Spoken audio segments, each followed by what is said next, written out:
Il est 7h49 et après la publication du rapport des experts internationaux sur le climat qui alerte sur les défis liés à l'alimentation et l'impact sur la planète de notre agriculture, vous recevez ce matin Sébastien Krebs, le vice-président des jeunes agriculteurs, Baptiste Gatoula. Bonjour Baptiste Gatouya. Bonjour. Merci d'être en ligne avec nous. Vous êtes céréalier dans l'Aube. Vous avez 35 ans. Vous êtes en charge des questions environnementales au sein du syndicat des jeunes agriculteurs. Il faut agir vite. Voilà ce que disent les experts du GIEC. Les humains ont déjà dégradé un quart des terres émergées. La pression humaine sur les terres est trop forte, disent les experts. Est-ce que vous diriez que tous les agriculteurs français en sont conscients ? Oui, je pense que là, il y a quand même une prise de conscience depuis plusieurs années, même dizaines d'années, sur le changement de nos pratiques, parce qu'en fait, le sol, c'est aussi notre outil de travail, qu'on soit céréalier, éleveur, viticulteur, maraîcher. Et donc, si on arrive à préserver nos sols le plus possible, tout en assurant une bonne alimentation et suffisante, c'est notre outil de travail pour pouvoir le transmettre aux générations futures. Donc, oui, la prise de conscience, elle est réelle. Quelles sont les pratiques qui posent le plus problème aujourd'hui ? Je pense que dans le rapport du GIEC, ce qui est surtout mis en évidence, c'est vraiment l'intensification massive de l'agriculture, donc c'est-à-dire les concentrations énormes d'élevage. Alors pas comme en France, je vous rassure, c'est plutôt ce qu'on peut voir dans d'autres pays en voie de développement ou développés, États-Unis, Brésil, Argentine, où là par exemple sur les élevages, on est quand même sur des tailles d'élevage de 10, 15, 20, voire 100 000 bovins. C'est pas du tout à la même mesure que les élevages français qui sont basés plutôt sur un élevage de petite taille et aussi basé beaucoup sur le pâturage. Ce qui est le plus grave danger, c'est la monoculture sur les terres. C'est ça qui appauvrit le plus les sols ? Non, je pense que la monoculture, après, ça fait aussi partie des pratiques agricoles, mais si elle est bien réfléchie avec des intercultures, des choses comme ça veut dire que le sol reste couvert une grande partie de l'année. Ça pose pas de gros problèmes. Il faut simplement avoir aussi des rotations avec des intercultures, des cultures, et là, on arrive aussi à préserver les sols, et c'est ce que l'on fait depuis des années. Souvent, on entend dire il faut revenir aux pratiques de il y a 30 ou 40 ans.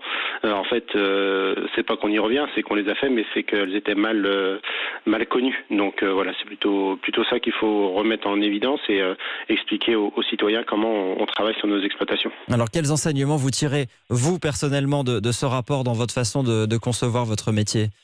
Mais je me dis qu'on est dans la bonne voie en France, parce que la prise de conscience, on l'a subi, le changement climatique, et je me dis que l'orientation que l'on prend depuis des années, sous l'impulsion des instituts techniques, des syndicats agricoles, avec parfois l'aide du gouvernement pour changer nos pratiques, on l'a fait, de plus optimiser nos intrants, c'est-à-dire les engrais, les produits phytos, en ayant une diversité de l'agriculture française. On est en train d'essayer d'être une solution au changement climatique, parce qu'on est la solution au changement climatique. On stocke de plus en plus de carbone dans les sols. On est les seuls à pouvoir, avec la forêt, à pouvoir stocker du carbone dans le sol. Et ça, c'est important pour nous. Alors vous-même, vous travaillez ce qu'on appelle en agriculture raisonnée. Qu'est-ce que ça veut dire et ça représente quelle part de l'agriculture en France ? En fait, on parle d'agriculture raisonnée, c'est à partir du moment où on raisonne d'optimiser au mieux, si vous voulez, nos pratiques, en utilisant le moins possible d'intrants, parce qu'en fait, finalement, il y a à la fois l'aspect environnemental mais économique. Moins je mets d'intrants, moins j'ai de charges et plus j'ai des revenus derrière. Donc en fait, on allie à la fois l'environnement et l'économique, parce qu'il faut aussi pouvoir vivre de notre métier, et finalement, ça représente 80-90% de l'agriculture française, voire même à terme, ça va revenir quasi à 100%, parce que voilà, il y a aussi un besoin, une vraie prise de conscience. Donc je pense qu'il faut aussi rassurer nos concitoyens. On a été élu l'agriculture la plus durable au monde pour la 3e année consécutive, et pas par un organisme français, mais plutôt par un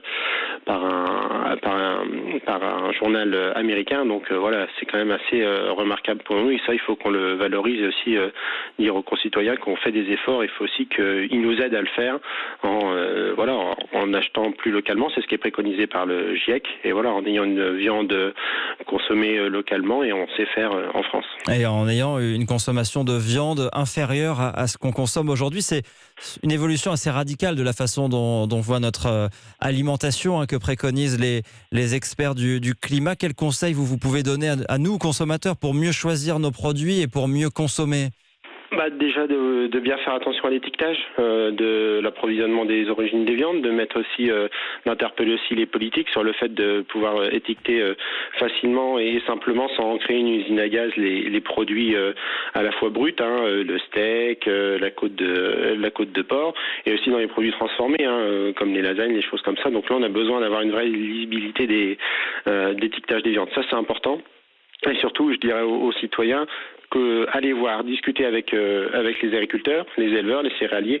Ils vont vous expliquer comment c'est produit, et ils pourront être rassurés et pas être méfiants. Donc ça, c'est pas toujours facile quand on habite en ville, quand même. Voilà, c'est ça. C'est pour ça qu'on organise tous les ans aussi dans nos campagnes. On vous invite aussi à venir dans nos campagnes. Et puis nous, des fois, on se déplace aussi en ville par des opérations de communication.